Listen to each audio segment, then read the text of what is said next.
All right, so we're gonna go through the patio door demo kit for Infinity. There's 2 layers to it, so it may be hard to see here, but there's 1 layer up top, 1 layer at the bottom.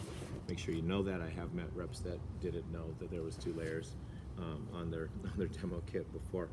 In the top layer, there's a couple of things. One is a cross section of a door panel.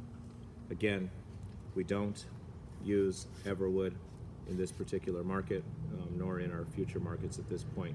So the demo kit comes with Everwood on it. However, we're just going to explain to the customer that this isn't a product that we use whenever we are demoing the panel or the patio door for them. A lot of the things that we talk about in Windows remain true, but I'm still going to touch on them. You still have your clean miter cut here, nice and flat, held together by, again, another corner key, a very big one this time. Even though we don't have a sample, you can look inside of here, and you can see it down here. Maybe not on the video, but you can whenever you have your own sample. There is a huge corner key in here where everything has resins and screws holding it all together. Nice thin frame profile on your sliding door. The sample that comes in is a slider with some self-balancing rollers here. Also underneath this little nubbin right here, we are able to make microfine, I like to call it, adjustments to the roller system, to the casters, so that we can make sure that the door has smooth, easy operation for many years to come. All right, you still have some of those other advantages that we talked about.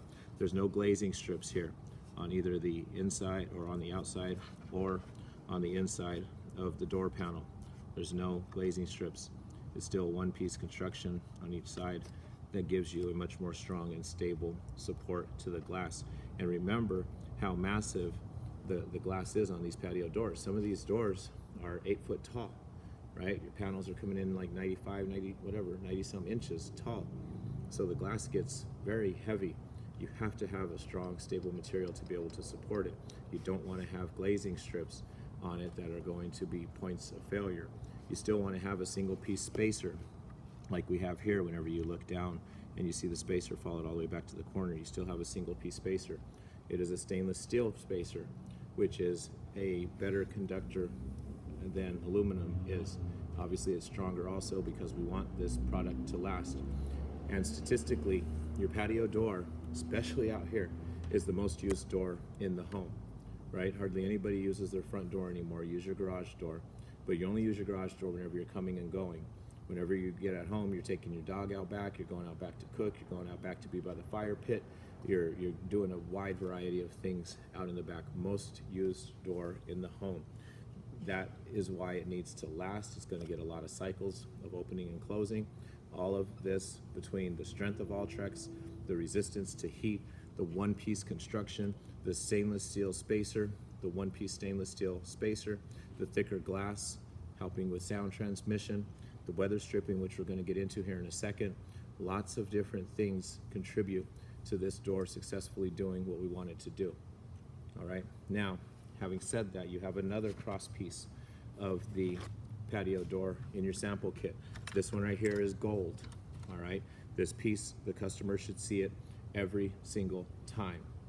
All right, for a variety of reasons. One, so they can feel the hardware, so they can understand the strength and the integrity of this die-cast metal hardware, where it's solid, it's strong, it's built to last. All right, then you have here on this style, so this entire piece member, the vertical member of the door panel, is called a style. This particular style cross-section of it allows you to demonstrate a couple of key features. One of them is a multi-point locking system. So whenever you look here, you have a multi-point locking system. The multi-point locking system has to be engaged only whenever the door is closed, and so this allows for the door to check that it is closed before the lock actually will be operable and be allowed to engage. So if you try to do it whenever the door is open, you're not going to be able to go close it. A customer would physically have to press this in and do that in order to put it in the locked position whenever the panel is open. There's a couple of reasons that that's important. One reason is we don't want this to be closed in the lock position, because then it's going to damage the latch receiver. the piece that actually goes and it adheres to and grabs onto. So this prevents that from happening. Having a multi-point locking system on your sliding door where one piece comes down into the locked position and one piece goes up is going to create a much more secure door. The panel can't be lifted off of its track or anything along those lines because of having this here. And of course, it also creates a tighter seal to the weather strip, which we're going to get into here in a second. On your sample kit, there is a spot for keyed entry. This is an upgrade, this is an option. This costs a little bit more. It's very reasonably priced though.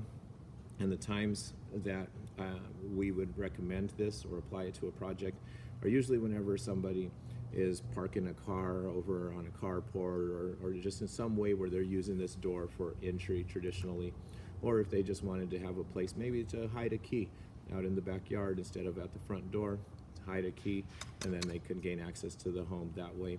That might be another instance where we might recommend this. We want to have a little conversation with the customer because it adds value.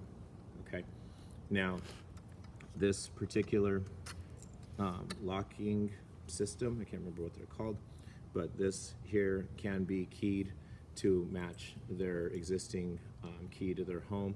They would just have a locksmith do that after it's installed.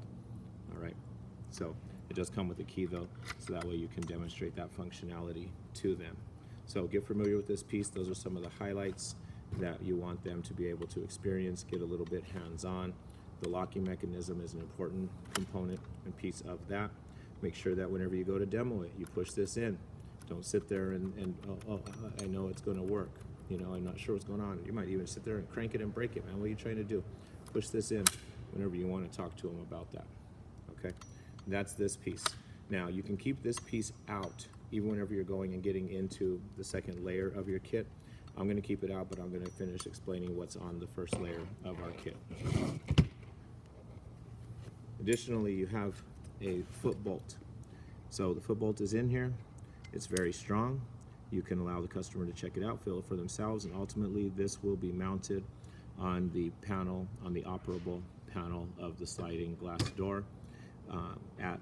At the time of install, we will drill a hole in the threshold that will allow them to secure the door in an open position. But this is a foot bolt, it's not a lock, all right? It's designed for venting whenever it's in an open position. However, whenever the door is in the closed and locked position, then this can add additional security to it because now you have 3 points where it is locked. It's mounted at the bottom. You press down on this top part with your toe, and then whenever you want to disengage it, you kick this section here, pops up and disengages. All right, that's in here. I personally, because it is a very low profile, very clean look, much better than what you can get from Pella. Theirs is as ugly as I'll get out. It's so ugly. Go online and look at a picture of it. All right, because it has a nice, clean, geometric shape, very simple and elegant. I would include this on every single sliding patio door that you sell. Included in the price. It is an upcharge. It's again very modest, very reasonable, and I would include this on every single project. Make sure that you do as well. Strongly recommend that. Then you also have within the kit, you have the variety of hardware finishes that are available for you, and so get familiar with what all of these are. They do have the names on the back of them. And as we talked about in the sales meeting recently, satin taupe, this one here, satin taupe, is the one that is going to be on your pebble gray and on your cashmere. However, I would encourage you to have the customer strongly consider upgrading the finish of the hardware. They should do this because this is going to be the last patio door that they have to put in the house. It should be exactly what they want. It's the most used door in the house. It should be somewhat of a showpiece. It should be beautiful. I typically like to try and match the finish to existing metal finishes that they have in a close proximity, which may be their hinges or door handles on other doors that are in the same line of sight, or it may be their stainless steel fixtures and appliances in their kitchen. Those are all good places to help determine what finishes you want. So you'll probably sell a lot of the brushed chrome, of the satin nickel potentially, or even getting into things like your oil rub bronze or your antique brass. Brass has kind of fallen out of vogue, and so you know you can go that route, but make sure they really want it if they say that they want this, because it's going a little bit out of style. So we'll kind of see, but it could make sense in certain instances. Either way, you're having a discussion with them so that they know what's available to them and they get exactly what they want. All right, so that's the top portion of the kit. Whenever we remove this, get down into the bottom portion of the kit, you've got a couple other things. Remember I said you might want to keep this one out and available to you, this style with the handle and locking mechanism. The reason for that is because we also have a piece of the jamb here within the kit. All Ultrex, single piece, as you can see on the jamb. This is all one piece. And there's a few distinctions and things that we want to know about this piece before we talk about how these two come together. Something I want you guys to recognize: this is where the lock is going to go. This is where we don't want the lock banging if it were in the locked position and the door were opened and then shut. That's going here. Then you can look at the multiple layers of weather stripping. We've got weather stripping here, and then it's not on there. There's weather stripping on the door style as well. On this piece, it also shows us this fin here. If we remember, this is part of the water management system. This isn't a nail fin. It's flimsy. It's not there to act as a nail fin. It is there to allow us to tie the water management system of the door frame into the existing of the house. In many instances, though, we will be doing a nail fin door, but either way you can help the customer understand kind of the purpose of this. And ultimately, whether it's a nail fin or whether it's this, the purpose is that we're able to tie the water management systems together so that the door again does what it's supposed to do. You can demonstrate for them what it's like whenever you put the two together as far as the door goes and lock it and all of that stuff, so that they can kind of get a sense for what the overall system, whenever it is performing and connected to each other, how it acts. That's why you may keep this out to be able to do that. But either way, you have your jamb, okay?